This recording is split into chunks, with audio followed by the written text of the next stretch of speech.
할렐루야. 오늘은 가정교회 32번째 시간입니다. 예수님의 죽으심이 율법에 대해 어떤 영향을 끼쳤는가에 대한 말씀을 나누겠습니다. 예수님이 마가복음 10장 45절에 보면 예수님은 자기 목숨을 많은 사람의 목숨을 주려고 이 세상에 오셨다고 말씀하셨습니다. 예수님이 자기의 생명을 십자가에서 희생함으로써 어떤 유익을 죄인들에게 끼쳤습니까? 첫째로 율법과의 관계를 생각해 봅시다. 예수님과의 관계에서 율법은 은혜의 시대를 여는 데 있어서 가장 전제되는 하나님의 법입니다. 그러나 그 율법 자체는 구속의 필요성을 갖지 않습니다.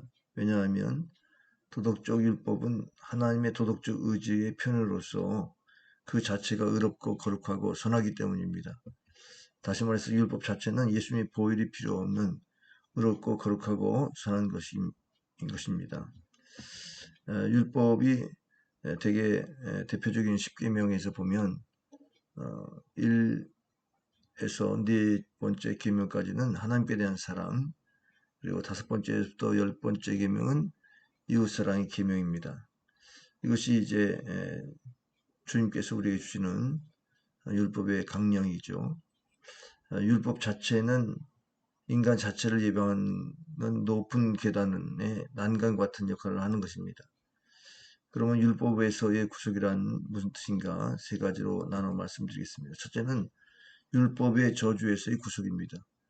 율법이 요구까지 또 완전히 지키지 못하면 저주 아래 있게 된다는 말씀입니다. 갈라디아서 3장 13절 말씀합니다. 특별히 이제 마태복음 19장에 보면은 부자 청년이 예수님께 어려서부터 계명을 지켰다고 하면서 그 율법을 온전히 지키지 못한 그런 상태에서 영생을 얻고자 했습니다. 그가 율법을 지켰다고 하지만 외면적이고 중심으로는 지키지 못한 것입니다.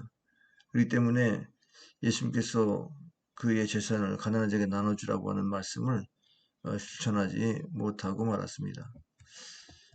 그러므로 예수님은 율법의 저주에서 우리를 구속하기 위해서 십자가를 지시고 우리가 받을 저주를 대신 받으셨습니다. 갈라디아서 4장 13절에 그리스도께서 우리를 위하여 저주를 받은 바 되사 율법의 저주에서 우리를 속량하셨으니 기록된 바 나무에 달린 자마다 저주 아래 있는 자라 하였습니다. 말씀했습니다. 두 번째로는 의식적인 율법에서의 구속입니다. 갈라디아서 3장 23절부터 24절 말씀해 보면 믿음이 오기 전에 우리가 율법 아래 매인 바 되고 죄시 때는 믿음의 때까지 갇혔느니라. 이같이 율법이 우리를 그리스도에게로 인도하는 몽약 선생이 되어 우리로 하여금 믿음으로 말미암아 의롭다함을 얻게 하려 함이니라 말씀하셨습니다. 결국 율법은 그리스도에게로 인도하는 그러한 개인 교사와 같은 역할을 한다는 것이죠.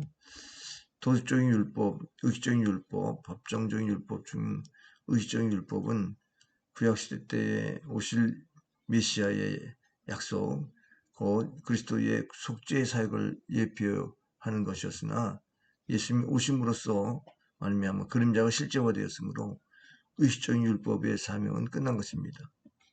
그러므로 복음시대에는 유대인이나 이방이나 구별 없이 직접 그리스도를 통해서 구원 얻는 길을 걷게 된 것입니다.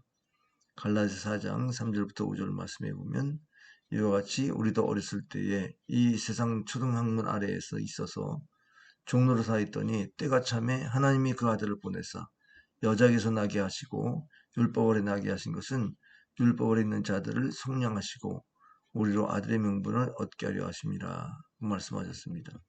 세 번째로는 행위의 율법에서의 구속입니다. 사람이 어떻게 의롭게 됩니까? 유대인들의 고집을 볼까요? 로마서 10장 이하에 보면 유대인은 하나님의 의가 되신 예수님을 믿지 않고 자기 행위로서의 의롭다함을 얻으려고 했습니다. 행위의 율법을 고집하고 있다는 것입니다. 그래서 그들은 결국 하나님의 의에 이르지 못한 자가 되고 말았죠. 또 예수님의 행위를 보십시다. 로마서 5장 19절을 보면은 우리가 지키지 못하는 율법을 예수님께서 대신 지키셨습니다. 율법의 완성, 마침이 되신 것이죠. 그러므로 우리는 그 예수님을 믿음으로 의롭다함을 얻게 되는 것입니다. 그야말로 이신칭의가 이루어지는 것이죠. 그 다음에 예수님을 우리가 이렇게 믿음으로 말미암아 성도는 전 인격의 변화를 받아 구원을 얻기 위해서가 아니라 구원을 얻었기 때문에 계명을 지키려 하게 된다는 것입니다. 결국 요약을 하면 예수님께는 율법을 속량하시기 위해서 이 땅에 오셨는데 저주에서의 속량입니다. 또 우리가 의로서 이루지 못한 믿음의 길로의 속량입니다. 예수님의 의로 인하여서 우리가 또 의롭다움을 받는 속량입니다. 그러므로 이제는 우리가 믿음으로 율법을 지켜내는 이런 삶을 통해서 하나님의 말씀이 1.1획도 변함이 없다는 사실을 증명해야 되겠습니다. 오늘 여기까지 하겠습니다. 여러분의 가정에 교회가 세워지는 이 은혜가 있기를 주의 이름으로 축원합니다. 감사합니다.